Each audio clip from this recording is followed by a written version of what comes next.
सरकार ने एक साथ किया है दो वायरस पर वार। हां, अब आपको दिखाते हैं दो तस्वीरें स्पेशल रिपोर्ट में। आइए आपको दिखाते हैं। एक तरफ कोरोना, जिस पर मिशन वैक्सीनेशन की शुरुआत हो रही है 16 जनवरी से।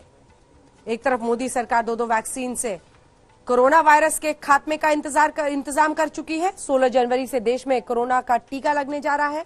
आज वैक्सीनेशन को लेकर पूरी खबर, पूरी जानकारी हम आप तक पहुंचाएंगे। तो देश के एक के बाद एक 9 राज्यों में फैल चुके बर्ड फ्लू पर सरकार अब अलर्ट मोड में है। आज खुद प्रधानमंत्री नरेंद्र मोदी ने इसका जिक्र किया। जी हां, बर्ड फ्लू अब दिल्ली तक आ गया है, लेकिन बर्ड फ्लू के वायरस के खात्मे का इंतजाम भी सरकार कर रही है। तो दो वायरस के खात्मे का इंतजाम करती सरकार पर आज स्पेशल रिपोर्ट। तो 16 जनवरी से भारत मिशन वैक्सीनेशन के लिए तैयार है। पहले फेज में 30 करोड़ लोगों को ये वैक्सीनेशन लगने वाला है। पहला टीका किसको लगेगा, सबकी नजर इस बात पर है, लेकिन इसी के साथ किस तरह की तैयारी है इस मिशन वैक्सीनेशन के लिए, देखिए।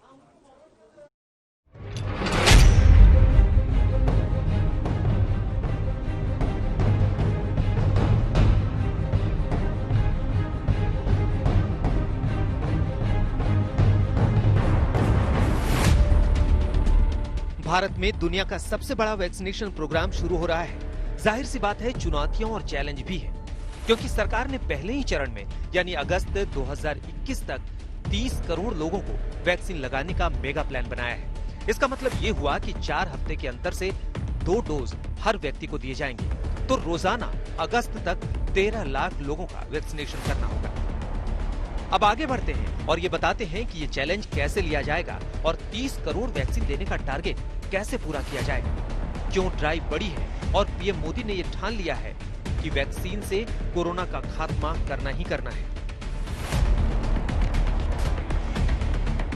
इसके लिए सबसे पहले प्रधानमंत्री मोदी ने देश के सभी राज्यों के मुख्यमंत्रियों के साथ बैठक करके वैक्सीनेशन ड्राइव के बारे में बता दिया है। 16 जनवरी से हम दुनिया का सबसे बड़ा टीकाकरण अभियान शुरू कर रहे हैं। ये हम सभी के लिए गौरव की बात है।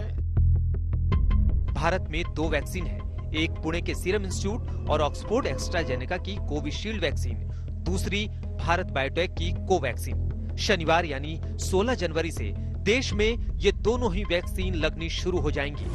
शुरुआत में 3 करोड़ हेल्थ वर्कर्स और फ्रंट लाइन वर्कर्स को वैक्सीन लगेगी।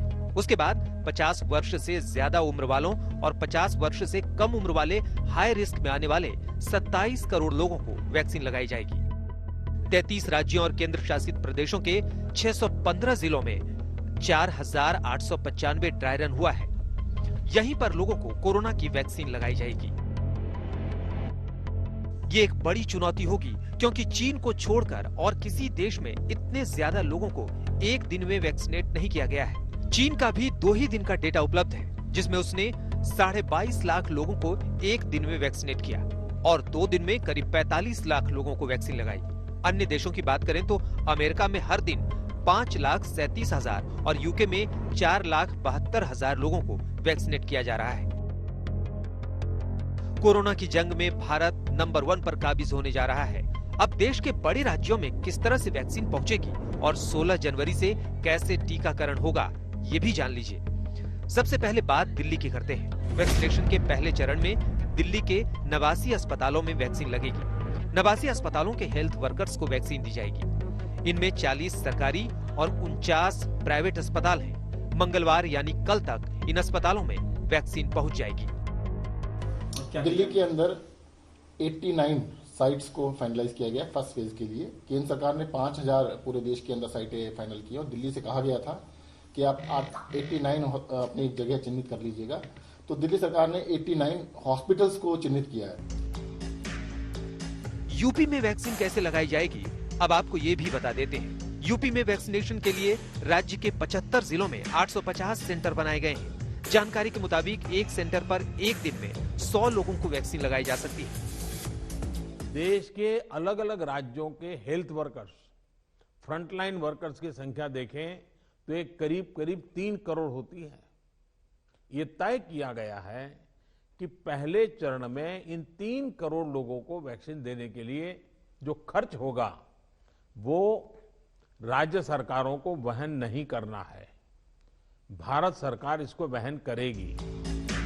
आज भी यूपी के लखनऊ, कानपुर और प्रयागराज में वैक्सीनेशन के लिए ड्राई रन किया गया है। ड्राई रन का मतलब होता है कि वैक्सीनेट ना करें, टीकाकरण ना करें, मगर उसके जितने भी पहलू हैं उस पे नजर दी जाए और कोई भी कमियां है हो तो उसको फिर दूर किया जाता है।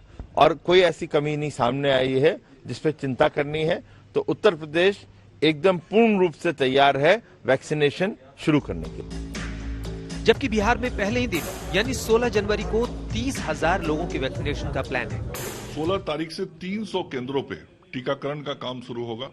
इसमें हमारे जो गवर्नमेंट के सारे मेडिकल कॉलेज हॉस्पिटल्स हैं वो रहेंगे, 5 मेडिकल कॉलेज हॉस्पिटल रहेगा प्राइवेट।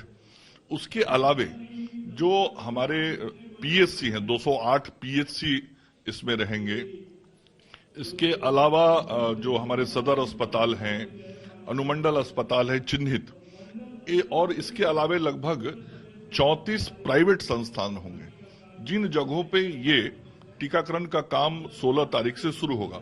फिर जैसे तिथि आगे बढ़ेगी तो ये जो केंद्रों की संख्या है, ये संख्या 300 से फिर ज्यादा होगी।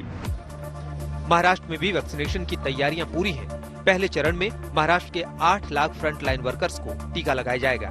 महाराष्ट्र के 30 जिलों और 25 महानगर पालिका क्षेत्रों में वैक्सीन का ड्राई रन किया गया है। राज्य में जिसे भी टीका लगेगा उसकी उंगली पर स्याही लगाई जाएगी। लाखों हेल्थ केयर वर्कर्स को वैक्सीनेशन करने का टारगेट महाराष्ट्र सरकार के सामने भी है, जिसके लिए उन्होंने 18,000 वैक्सीनेटर्स को ट्रेन कर लिया है। तकरीबन 4,200 वैक्सीनेशन सेंटर्स पूरे राज्य में बनाए गए हैं और 3,125 के तकरीबन कोल्ड चेन सिस्टम वैक्सीनेशन को सुरक्षित रखने के लिए तैयार किए गए हैं। मुंबई की अगर बात करें तो उनके सामने 1,25,000 हेल्थ केयर वर्कर्स को फर्स्ट फेज में वैक्सीनेट करने का टारगेट है। 10 से 12 दिनों में ये कार्य वो करने जा रहे हैं और 12,000 वैक्सीनेशन पर डे मुंबई के 8 अस्पतालों में की जाएगा, जिसके लिए 6,000 वैक्सीनेटर्स को मुंबई में ट्रेन किया गया है। तो तैयारियां तो पूरी कर ली गई हैं, राज्य दर राज्य वैक्सीन लगाने का टारगेट भी सेट है, लेकिन अभी कई झोल ऐसे हैं जिनकी उलझनों से पार पाने की कोशिशें हो रही हैं। लेकिन जब समूचे देश को वैक्सीन लगाने की बात आएगी तो उसका इंतजाम कैसे हो पाएगा? हमारे पास कितनी वैक्सीन सप्लाई करने और स्टोरेज करने की क्षमता है? आज तक ब्यूरो।